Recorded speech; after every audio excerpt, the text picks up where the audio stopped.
N বাংলার সংবাদে আপনাদের সকলকে স্বাগতম।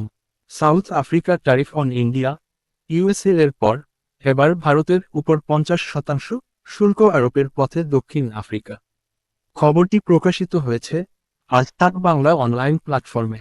এক প্রতিবেদনে বলা হয়েছে, দক্ষিণ আফ্রিকা ভারত ও চীন থেকে আমদানি হওয়া যানবাহনের উপর 50% পর্যন্ত শুল্ক বসানোর কথা বিবেচনা করছে।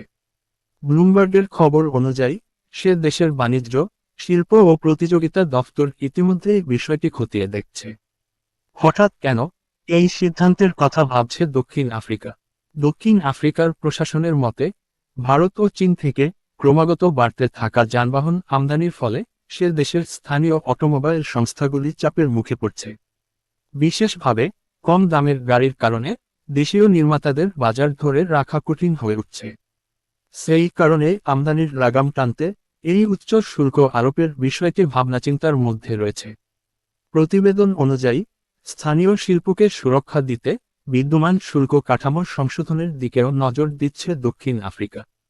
বিশ্ব বাণিজ্য সংস্থার মোস্ট ফেভার্ড নেশন নীতির আওতায় কিভাবে শুল্ক বাড়ানো যায় তা নিয়ে আইনি দিকও খতিয়ে দেখা হচ্ছে। শুধু গাড়ি নয়, যানবাহনের যন্ত্রাংশ আমদানির ক্ষেত্রেও অতিরিক্ত শুল্ক বসতে পারে বলে ইঙ্গিতও মিলেছে। ভারত ও চীন সবচেয়ে বড় সরবরাহকারী। সাম্প্রতিক পরিসংখ্যান বলছে, দক্ষিণ আফ্রিকায় যানবাহন আমদানির ক্ষেত্রে ভারত ও চীন এখন সবচেয়ে বড় দুই উৎস। 2024 সালে মোট আমদানির মধ্যে ভারতের অংশ ছিল প্রায় 53% আর চীনের ছিল 22%। এই বিপুল বাজার দখলই দক্ষিণ আফ্রিকার শিল্প মহলে উদ্বেগ বাড়িয়েছে। চীন ও ভারত থেকে আমদানির গতি কতটা বেড়েছে? গত 4 বছরে চীন থেকে যানবাহন আমদানি বেড়েছে প্রায় 368%। একই সময়ে ভারত থেকে আমদানি বেড়েছে 135%। বিশেষ করে এন্ট্রি লেভেল বা স্বল্পমূল্যের গাড়ির ক্ষেত্রে প্রতিযোগিতা সবচেয়ে বেশি, যা স্থানীয় সংস্থাগুলির মুনাফায় সরাসরি প্রভাব ফেলছে। তখন ভারত ইউরোপীয় ইউনিয়নের সঙ্গে মুক্ত বাণিজ্য চুক্তি করেছে। ওই চুক্তি অনুযায়ী প্রায় 90% পণ্যের উপর শুল্ক কমানো বা তুলে নেওয়ার সিদ্ধান্ত হয়েছে। এর ফলে ইউরোপে ভারতীয় পণ্যের রপ্তানি ও চাহিদা বাড়বে বলেই আশা।